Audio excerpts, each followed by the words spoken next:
Welcome YouTubers to another video. Today we finally got the Pan's Labyrinth Faun Maquette, which is 1/3 scale by Elite Creature Collectibles, or ECC.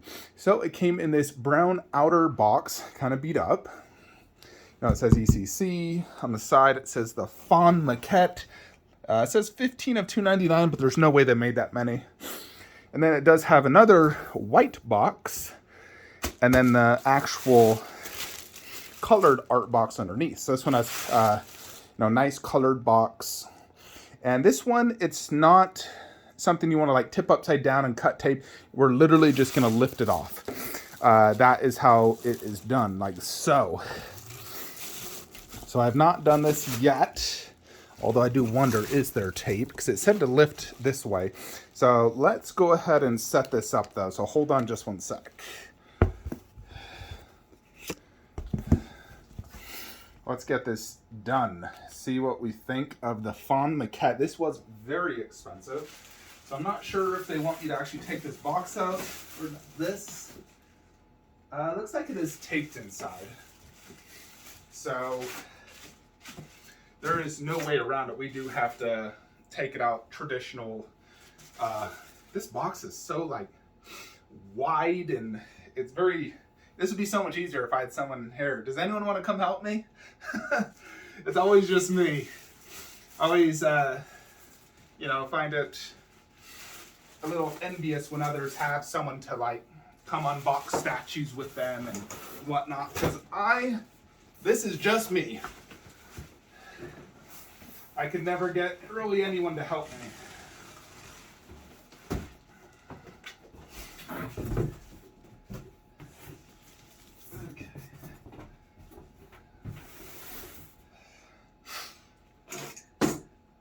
Alrighty. Now,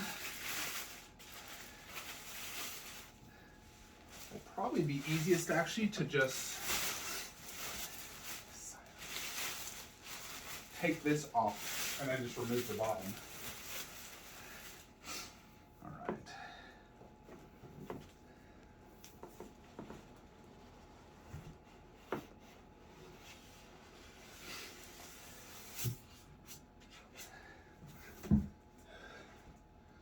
This is a very nice box.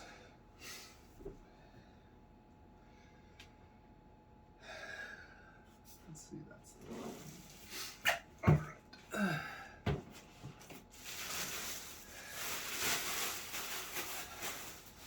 Definitely a tricky one to get out of the box.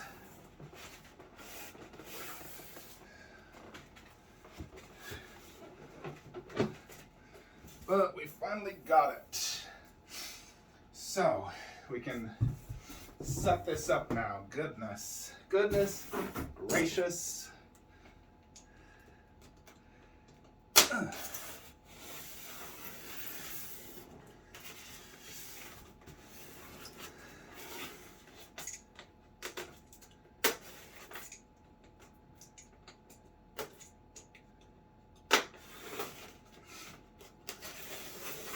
That's the way to do it. Just have this on a turntable and then you just spin it around. Alrighty. Decent weight to this box. Let's see what we got. That fresh statue smell. Breathe it in. Alright, so COA. They used to always put their COAs on the top part of the box, and now they've been doing it like this inside an envelope, very fancy, and even inside another protective film. But I got number 15. So we already have the frame. I'll get that framed up before we put the statue in the display. But yeah, so far I can see there's something in here that's packed really tightly. It's probably the Fairies is my guess. And then his pouch, the frog, some additional items. Yeah, the base is about as big as the Reaper's base, looking at it.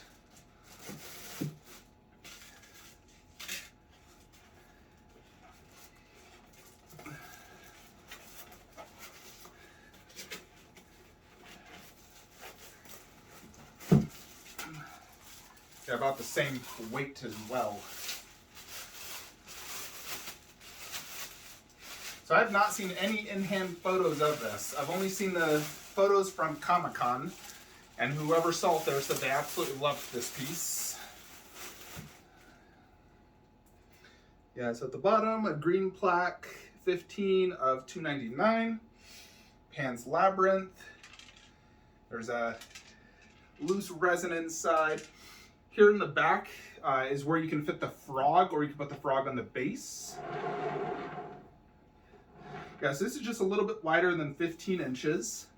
On the top part, so let me show you this real quickly. Check this out. So it has a very nice like wet gloss look. And then like this moss effect with trees.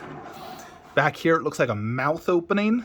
And that's where you can put the frog, which is right here. There's the pouch, the faun, and I believe the fairies. So yeah, nice, good base. I like it. It does remind me a lot of the Blade base. Very, very similar. So fits on this turntable actually perfect. The turntable is a 15-inch turntable.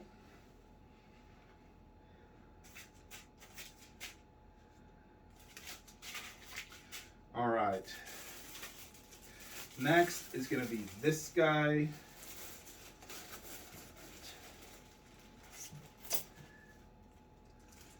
Okay.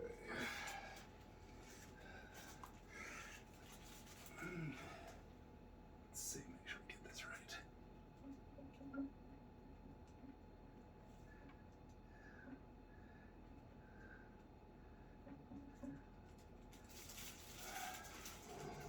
That is right. Oh, there we go.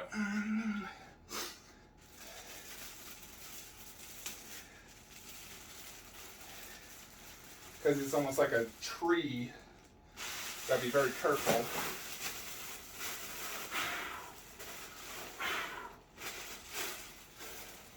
All right, and then he does have this plastic wrap over his side here.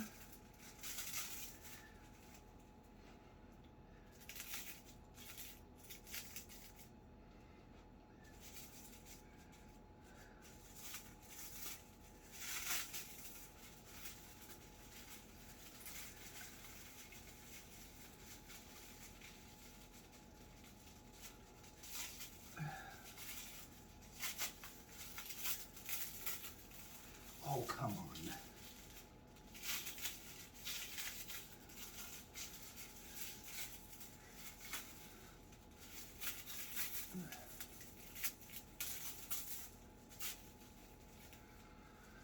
Okay. And then his pouch here, which he kept the fairies in, does have tape. I'm gonna need scissors. Hold on Hold on a sec, folks. Ooh la la. I haven't really looked at that face yet to look at like the glass eyes and everything, so we'll look at that in a moment. I want to get it fully set up first. But yeah, you can move this. It feels like a leather strap.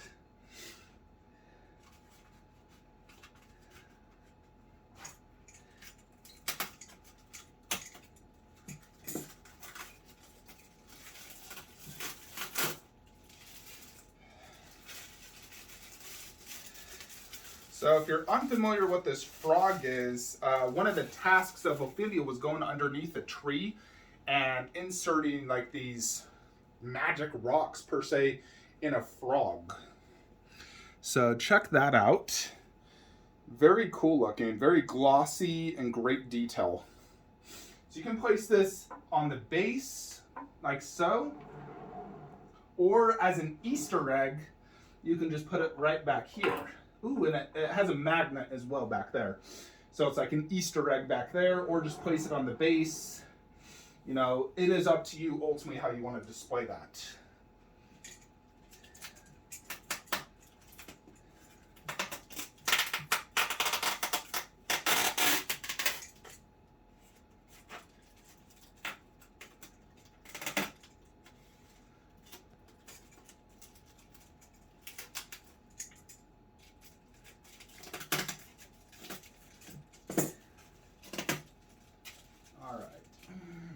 then we have this piece.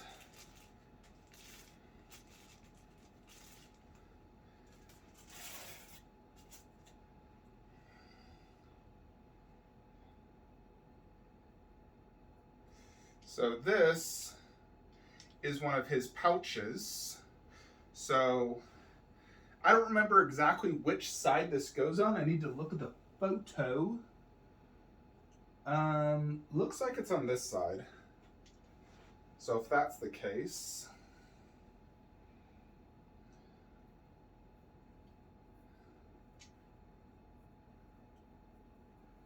a little difficult with these horns.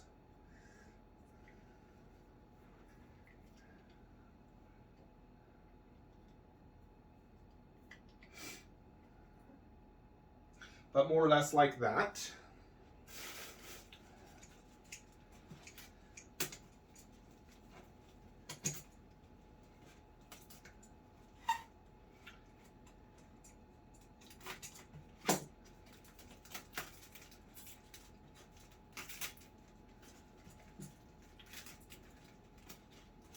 Yeah, right here, this is like all taped inside and very tight, so you gotta carefully remove the styrofoam first, cutting the tape, and then you can remove what I believe is one of the fairies.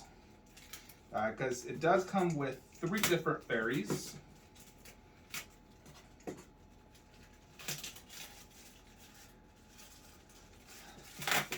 Now this is actually part of the base. So that went right here. This part's magnetized, I guess, so you can put the frog in easier. Yeah, that actually does look better. So I didn't even know that was a piece. So that means all 3 fairies are going to be inside this compartment, which is tightly styrofoamed with tape.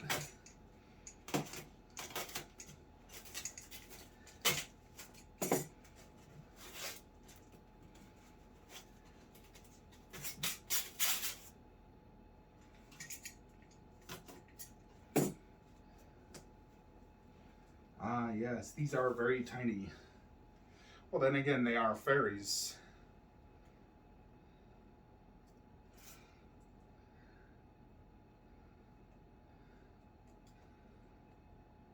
Let's see. I don't remember exactly which fairy goes where, and there is not instructions. Which sometimes they do put instructions, but it looks like this one is going to be on this arm.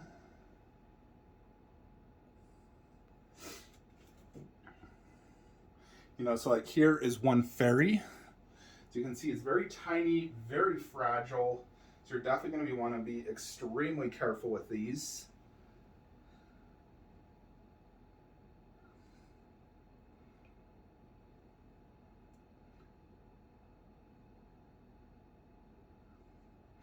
But it has a nice little peg that went in there. And then there's one in the hand, which I believe is this red bowing one, sort of.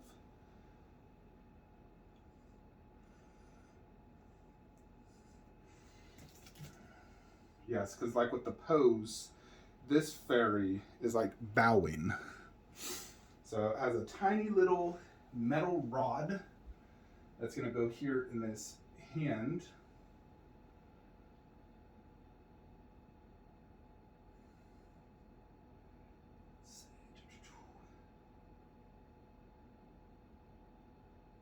Like so. And that went in quite easy. I'm definitely going to have to be careful when I dust. I probably will never dust the actual fairies, because I feel it's very fragile. And then there's one more here that's like resting. And that one, let me just see where it goes. I'm trying to look at this picture to see if it shows me.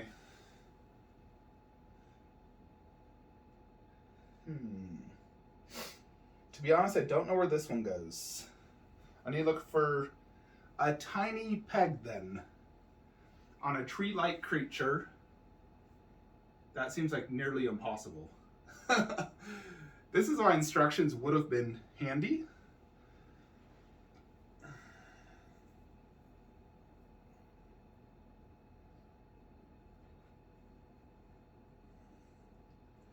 Let's see. Honestly, I have no idea. All right, I'm gonna have to pause the video, look at ECC's website to put this final fairy. Let me show you what it looks like though. So hold on. Alrighty, YouTubers, so we do have the Pan's Labyrinth Faun 1/3 all set up. This is what you get. So yeah, let's go ahead and review this bad boy. So nice art box, by the way. First, let's check out this COA. So it talks about Ophelia through a series of tasks leading to her wondrous nether world. The faun is a goat-like appearance with ram-like horns, milky eyes. A creature neither good or evil, like nature, a character there to be witness and a shepherd, her, Ophelia, in a rite of passage, but has no agenda. He does not care if she lives or dies. This was sculpted by Mio Nakamura, and art directed by Steve Wang and Guillermo del Toro. So Guillermo del Toro actually helped design this, which is really cool because I'm a huge fan of Guillermo del Toro. I absolutely love all his movies. I love, I don't know if you guys have seen The Strain. That is such a good TV series, by the way, directed by Guillermo. But here is the Faun Maquette. So let me get my measuring tape out real quick, just a sec.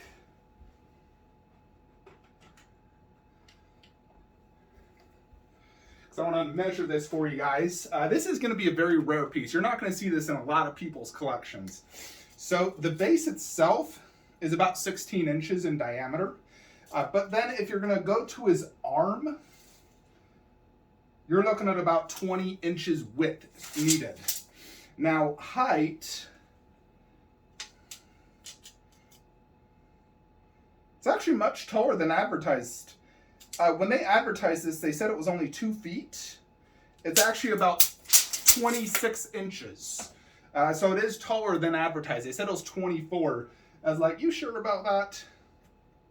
So it does have glass eyes. What looks like, I don't know if it's hand punched hair or a wig, but looks really good, but it has real hair. It is like a hairspray styled hair, like it's very stiff, like a hairspray. So you have to break it up if you want to separate it and whatnot. And some of the hair does have some of this like tree moss in it, so I've had to get that out. Now the fairies, you do have to be very careful. If I blow on this one, it will fall. So I'm almost considering putting a tiny bit of hot glue to secure it better because it's just a tiny little rod. And I don't even know if I don't think there's a magnet because I don't think they can find a magnet that size. But this one in particular, just blowing on it, it will fall. This one did not, that one did not. And this is where the final fairy was on his foot. So you get the 3 fairies. He has this pouch here, and this pouch looks really freaking cool. And then the container he put the fairies in. So let's do a spin around. He does have like a tail, and then it has hair around the tail as well. But I mean, it looks extremely good. Like this moss effect, you know, it's not like sculpted in moss. This is like some sort of moss mixture that they literally like glued onto him, or you know, it's likely how they did it. So it's a tree-like texture and moss everywhere, and then that goat-like, you know, horns and everything. The eyes are glass, and they do look incredible. They are yellow with this like black, and I'll do some close-ups here in a sec. He has great skin texture. The horns look amazing. Definitely a lot to see on this bad boy. He is super detailed. Even just these pouches look extremely well done. It's like a bone with, this part isn't made of leather, but this part is, and it's like tied together. The fairies do look very good. It is like a translucent wing. I'm not sure the exact material, but I mean, they're very tiny, but they look great. The star feature definitely is going to be that portrait, and then the body looks very cool. The base is fantastic. I think it fits the theme very well. Then, of course, you have this guy. So, if we want to display him on the base, we can. Like so. So, I'm not sure if I'll display it on the base or on the back. I mean, if it's in the back and you don't have it on a turntable, you're not going to see it. Similar to the XM Alien having the little cat in the back. I never put it there because it's just hidden. So, I'll probably keep the frog here. I like the idea of it in the back. It's a really cool Easter egg, but you never see it. And this frog is super detailed and cool looking. Very glossy and looks awesome. So, likely just keep it on the base so you can actually see it at all times. It's just kind of a shame to hide it in the back. Unless you had this on a 360-degree pedestal, you know, where for me, I'm not. It's going to be down inside a garage shelf next to my Pale Man. It's probably better to just keep it here on the base. So ECC is coming out with their Faun life-size bust as well. And I did waitlist on it with, Maquette's website. My waitlist hasn't converted. I don't know if it's in stock yet. If it converts, though, I mean, I don't have the space to display this and Pale Man, unless I get very strategic.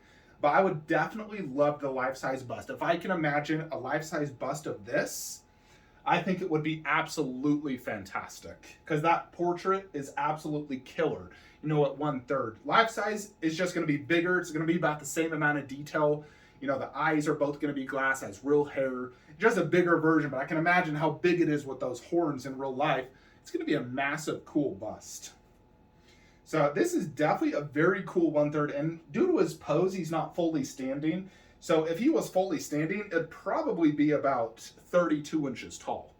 You know, because the Faun was quite a large creature in the movie. So they have him bent right here, here, and here. So he is bent, losing a lot of height because of how his legs are. You know, and I understand why they did that. They don't want a 30-inch tall one. Now, this is already 26 inches tall. And we can do a quick side-by-side next to my Reaper Maquette so you guys can see how this compares. So let me just get my Reaper and compare it. Alrighty, so here is a side-by-side of the Reaper next to the Faun. So keep in mind this is on about maybe 1 inch or 3/4 riser because of that Lazy Susan. But you can just see the scale difference. His base is a little bit taller than his in terms of thickness, but it definitely looks 1/3 comparing like the heads and everything. You know, it looks 1/3 to me, no doubt. It looks really good. Yeah, that Faun is absolute killer. Seeing it next to the blade, it is definitely a killer piece. Very, very cool. Let's compare the Faun over to where the Reaper was and see how it looks next to other ECC busts and whatnot. Alrighty, so here is how the Faun looks next to Marcus, Lycan, some Elite Creature collectible busts. It is definitely a more of a darker piece due to the color scheme, but it does look absolutely fantastic in terms of overall look. It's very unique, cool, and just awesome and extremely detailed. So, yeah, here it is. So check out those glass eyes. They look extremely well done in person. Very well done. Obviously custom. And then you have this real hair, like right there. He has it on each, like the goatee, and on each side, and then in the back, you know, in between his horns. And his horns look excellent. The detail. His hair is like a red-brown. It looks very accurate to the movie. And the Faun himself, the body has a ton of detail, especially like the paint app with the moss, the different shading. You know, so here is that fairy. You go up, and there's lots of different shading on this tree, like body. And then there is his holder of the fairies. I believe he gave that to Ophelia so she could hold the fairies when she was meeting Pale Man. And then his pouch, which he gave her, you know, that like taro, was it a taro root? Or the root to help heal her mummy. There is the other fairy, and this one's like flying off of him. That one's bowing, the other one's just, you know, like kind of landed. And then there is his chest, tons of detail, awesome paint work. You know, just look at his arm and that moss effect, just crazy. Very, very cool looking. I do like the pose, like he's bowing to Ophelia, introducing himself. I am a Faun. You know, that's really what this reminds me of. And the base also reminds me of that layer where he did meet Ophelia. You know, that goes into like the labyrinth per se. So the base is definitely extremely well done. It also has a ton of that moss effect, trees growing out of it. Very, very cool design for the base. And the logo is very subtle. It doesn't really... You know, some logos really stand out. This one just blends in perfectly with the base. So it's not like a bright yellow or anything. You know, and check out this frog. So, very glossy looking. But yeah, that's the frog. Awesome looking little frog. 1/3 scale frog. It's not a cat, a frog. I don't have a dog 1/3. But I do have a cat and a frog now. Look at that. So obviously this is not its resting spot, but it definitely does go fantastic up there. Looking at it, it is definitely, in terms of detail, coolness factor, how much I like it, I think it is as good as all other ECC 1/3. So if you own ECC's 1/3, then you can gauge on how cool this is. You know, I am extremely happy with all my ECC products. I think they're all amazing. And so, you know, this is just as good as all the other ones. Now, ECC is extremely expensive. This is not cheap by any means. You know, you're talking usually $3,000 a pop. Pretty much all of these cost me about $3,000 each. But they're also my favorite 1/3. I like these 1/3 more than Prime 1 and pretty much any other 1/3 out there outside of Alien and Predators. So for me, it's worth it. But let's go ahead and get them set up now next to the Pale Man so we can see how it looks in the display. Alrighty, folks, so here it is in the display next to Pale Man. So I am happy it is a little bit taller than advertised, because it was advertised actually at 23.9 inches tall, like basically 2 feet. But, you know, it's nearly 27 inches, so gives it a little bit more presence. But check it out, Faun Maquette by ECC. In the display, so this is my Pan's Labyrinth display. We got the seaways mounted behind with a little like art print my wife actually got. They do look absolutely fantastic together, no doubt. It looks really, really good. I definitely would love the Faun bust, but there is no humanly possible way I could fit it in that display. That display is maxed out. The only way I could honestly fit it is if I moved Pale Man right there and did Faun bust, like right there, Faun Maquette there. But then that means Leatherface and Ghostface now face problems. So always space concerns. But ultimately, I am very happy I got the Maquette. I think it was the best decision, because in general, I like the Maquettes more than the busts. You know, for a few reasons. One, I like looking at an entire statue. It really tells a story. You know, especially with this Faun, you know, the whole entire body really tells a story. The fairies, the base is fantastic. The bust definitely would be very cool. Probably have obviously more presence, being 29 inches tall. I think like 26 wide. That's the one thing busts do have is, you know, the presence. Although with Freddy and Jason, I think they have a little bit more presence than their bust counterpart, to be honest. But I still like the 1/3 more than each bust. In every ECC scenario, I like the, you know, 1/3 more than the bust. The only one I would say, it's not ECC, but I like the blue box bust better than the 1/3. That's the only scenario I'd say I like the bust more than the 1/3. Reaper is a little debatable, because that bust is so ridiculously good. But yeah, overall, definitely a fantastic freaking piece. Very unique, very cool. Overall, I mean, paint and detail, it looks just like the prototype to me. It's absolute ECC quality and ECC feeling when you get it. Anyone that owns ECC, you know how special these pieces are. They're definitely, you know, another level. And they're very expensive, but they're also very rare, very unique. You know, I doubt someone like Queen Studios would ever make a Faun 1/3 or Prime 1. Prime 1 would probably be the only exception. But if they did, it's definitely not going to be of this caliber of detail and paint app. So yeah, overall, very, very happy I own this. Definitely a keeper in my book. The only thing I would love to get is the Faun bust, because I think it'd be absolutely freaking fantastic. So I'm going to think of strategic ways on how I could potentially get the Faun bust. Although, if I did, I would have to move Pale Man. Not sell, move. And figure out a better spot for Leatherface and Ghostface. Or just keep Leatherface and, you know. I know I could fit Leatherface there if I moved Lord of Darkness. Anyways, folks, that is it. Hope you enjoyed this video. Like, comment, subscribe. Have a great day.